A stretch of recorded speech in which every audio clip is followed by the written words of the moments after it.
एके news में एक बार फिर से आपका स्वागत है। चलिए जानते हैं देश और दुनिया की तमाम महत्वपूर्ण खबरों को फटाफट अंदाज में।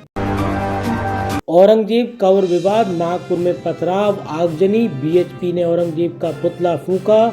इसके बाद हिंसा, गाड़ियों में तोड़फोड़, डीएसपी समेत कई घायल, पुलिस ने आंसू गैस के गोले छोड़े।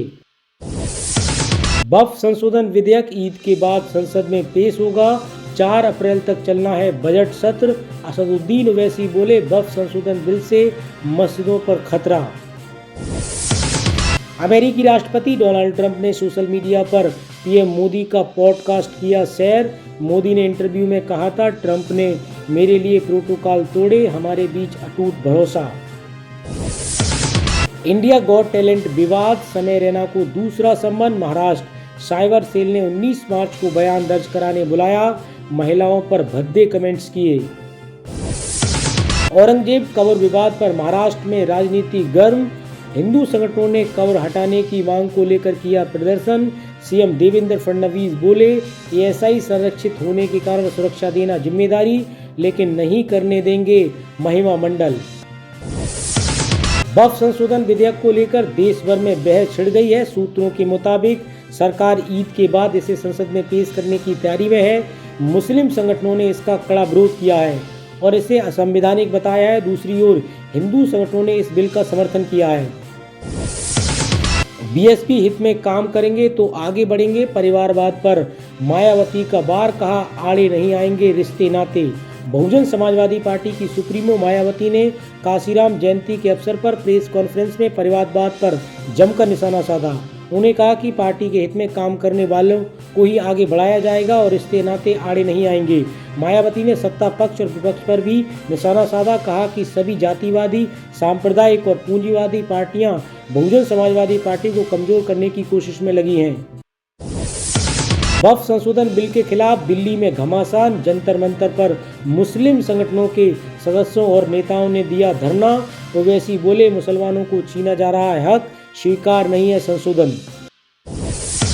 बिहार में अपराध को लेकर सरकार पर विपक्ष का हमला, विधानमंडल के अंदर और बाहर जमकर प्रदर्शन। तेजस्वी यादव बोले, अपराधियों के सामने पुलिस बेबस, नीतीश सरकार चलाने में बेफेल।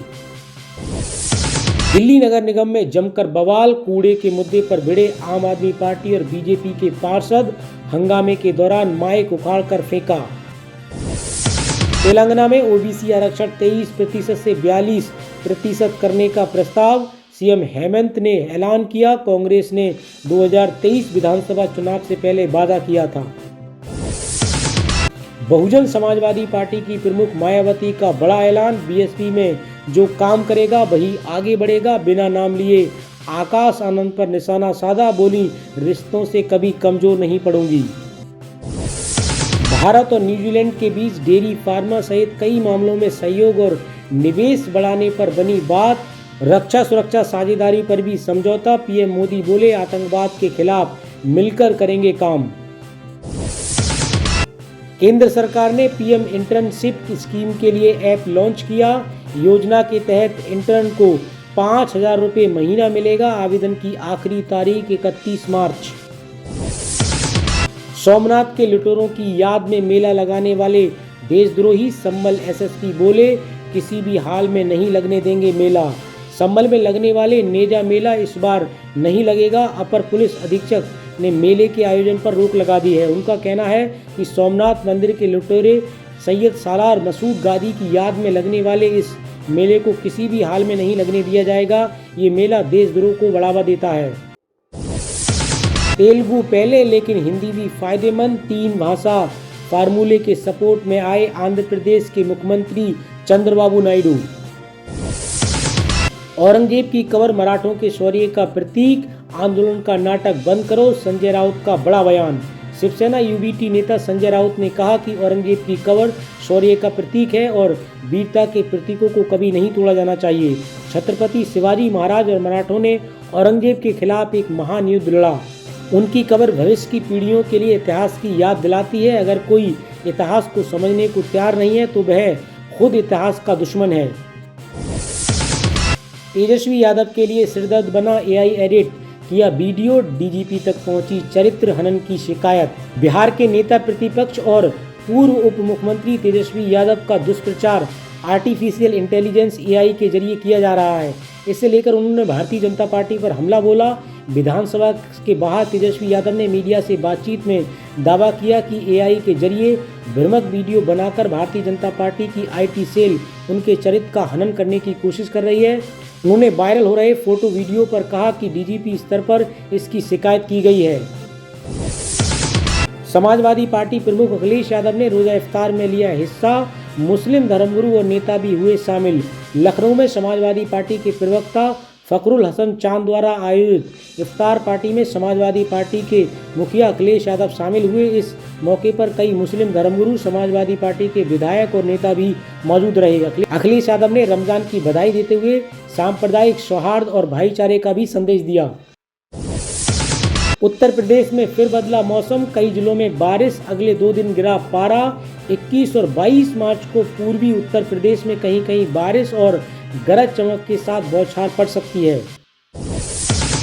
संभल में सरकारी जमीन पर बनी मस्जिद और 34 मकानों पर प्रशासन की नजर। डीएम बोले अवैध कब्जे हटाए जाएंगे। उत्तर प्रदेश के संभल के लक्ष्मणगंज इलाके में सरकारी जमीन पर बनी मस्जिद और 34 मकानों पर प्रशासन की सख्ती है। डीएम ने मौके पर पहुंचकर स्थिति का जायजा लिया और संदेशा दिया कि जिस किसी ने भी सरकारी जमीन बेची है या उस पर कब्जा किया है उसके खिलाफ FIR दर्ज की जाएगी। इस फैसले से इलाके में हलचल मची हुई है। यूपी मिशन 2027 के लिए OBC पर खास जोर, बीजेपी के निशाने पर अखिलेश और मायावती। यूपी बीजेपी में ब्राह्मणों के मुकाबले ठाकुरों का नंबर कम होना बीजेपी की मुश्किलें तो बढ़ाएगा ही, संगठन में सवर्णों का दबदबा हो जाने के बाद अखिलेश यादव के OBC वोटर से मुकाबला भी काफी मुश्किल हो सकता है। उत्तर प्रदेश के मुख्यमंत्री योगी आदित्यनाथ से सीधे फोन पर शिकायत कर सकते हैं अब आप। उत्तर प्रदेश के मुख्यमंत्री योगी आदित्यनाथ का सरकारी मोबाइल नंबर 94 54 40 44 44 है। इस मोबाइल नंबर पर 94 54 40 44 44 पर उत्तर प्रदेश का कोई भी नागरिक व्हाट्सएप करके अपनी समस्या बता सकता है। उत्तर प्रदेश के मुख्यमंत्री योगी आदित्यनाथ के मोबाइल नंबर आने वाली समस्या का त्वरित समाधान किया जाता है। मुख्यमंत्री योगी आदित्यनाथ के समकक्ष अपनी समस्या पहुंचाने के लिए प्रदेश सरकार ने कई तरीके भी अपनाए हैं। आप इन तरीकों से भी उत्तर प्रदेश के मुख्यमंत्री योगी आदित्यनाथ से संपर्क कर सकते हैं। उत्तर प्रदेश सरकार का बड़ा फैसला, 48 घंटे के अंदर मिलेगा किसानों को पैसा। उत्तर प्रदेश सरकार ने आज सरकारी स्तर पर गेहूं क्रय केंद्र शुरू कर दिए हैं। पूरे प्रदेश में 6500 सरकारी क्रय केंद्र खोले गए हैं। प्रदेश के 6500 क्रय केंद्रों के द्वारा गेहूं की सरकारी खरीद की जाएगी। इस दौरान उत्तर प्रदेश सरकार ने गेहूं के न्यूनतम समर्थन मूल्य MSP में बढ़ोतरी की है। उत्तर प्रदेश सरकार ने प्रदेश में गेहूं के MSP पर 2475 रुपये प्रति कुंतल निर्धारित की गई है। पिछले सीजन में उत्तर प्रदेश में गेहूं की MSP 2375 रुपये प्रति कुंटल थी। इस बार प्रदेश सरकार ने गेहूं की MSP 150 रुपये प्रति कुंटल से बढ़ाकर 2475 रुपये प्रति कुंटल कर दी है। स्वामी प्रसाद मौर्य बोले मुद्दों से भाग रही है बीजेपी, सिर्फ हिंदू मुस्लिम और मंदिर मस्जिद कार्ड खेलती है। स्वामी प्रसाद मौर्य ने कहा कि भारतीय जनता पार्टी सरकार मुद्दों और समस्याओं पर चर्चा करने से बचती है। बेरोजगारी, महंगाई, आवारा पशुओं, जातिगत जनगणना के मामले में वह भागती नजर आ रही है। भारतीय जनता पार्टी सरकार कभी मंदिर मस्जिद और कभी हिंदू मुस्लिम का कार्ड खेलकर बुनियादी सवालों से किनारा करती आ रही है। अब भारतीय जनता पार्टी सरकार की कलई खोलूंगा। बिहार चुनाव से पहले सोशल मीडिया पर नए अंदाज में दिखी कांग्रेस, अभय दुबे को मिली बड़ी जिम्मेदारी। बिहार विधानसभा चुनाव की तैयारियों में जुटी कांग्रेस ने चुनावी प्रबंधन की टीम बनाई है। बिहार कांग्रेस ने मीडिया प्रबंधन को बेहतर संचालन करने के लिए AICC मीडिया विभाग ने फिलहाल 7 सदस्यीय टीम का गठन किया है। पार्टी प्रवक्ता अभय दुबे को बिहार चुनाव के लिए राष्ट्रीय मीडिया संयोजक नियुक्त किया है। कांग्रेस मीडिया विभाग के प्रमुख पवन खेड़ा ने बिहार चुनाव को देखते हुए ये नियुक्ति की है। मोदी सरकार ने बिहार को दिया बड़ा झटका, बेगूसराय मक्का अनुसंधान केंद्र हुआ कर्नाटक में शिफ्ट, कृषि मंत्री ने जारी किया पत्र। 8वें वेतन आयोग पर आया ताजा अपडेट, वित्त मंत्री निर्मला सीतारमण ने दिया जवाब। लोकसभा सदस्य कंगना रनौत और साजिदा अहमद ने सदन की कार्रवाई के दौरान 8वें वेतन आयोग के गठन को लेकर सवाल पूछा था। दोनों सांसदों ने पूछा कि सरकार ने केंद्र सरकार के कर्मियों के वेतन और पेंशन में संशोधन करने के लिए 8वें वेतन आयोग का गठन किया है। वहीं जवाब में वित्त मंत्री निर्मला सीतारमण ने कहा, सरकार द्वारा 8वें केंद्रीय वेतन आयोग का गठन करने का निर्णय लिया गया है। पीएम मोदी बोले, पाकिस्तान ने हमेशा धोखा दिया है। अमेरिकन एआई रिसर्च पॉडकास्ट में कहा कि नवाज को न्योता दिया, बदले में दुश्मनी मिली। अमेरिकी राष्ट्रपति डोनाल्ड ट्रंप को बताया साहसी लीडर। आज सोना 1,258 रुपये से बढ़कर 88,101 ऑल टाइम हाई पर। 76 दिनों में 11,939 दाम बढ़े। चांदी 1,445 से बढ़कर 99,767 रुपये प्रति किलो हुई। इंडियन प्रीमियर लीग 2025 का काउंटडाउन शुरू हो गया है। 22 मार्च से आईपीएल 2025 की शुरुआत होनी है, जबकि फाइनल मैच 25 मई 2025 को खेला जाएगा। आईपीएल 2025 का पहला मुकाबला defending champion KKR Kolkata night Riders RCB की टीम के बीच 22 मार्च को खेला जाना है। ये ओपनिंग मुकाबला कोलकाता के ईडन गार्डन में खेला जाएगा। केकेआर की टीम की कप्तानी अजिंक्य रहाणे के पास है, जबकि आरसीबी की कप्तानी की जिम्मेदारी रजत पाटीदार के कंधों पर है। तो दोस्तों, आज की खबरों में इतना ही। मिलते हैं एक और नए अपडेट के साथ। इसी तरीके की देश और दुनिया की महत्वपूर्ण खबरों के लिए आप AK न्यूज़ के साथ जुड़े रहिए।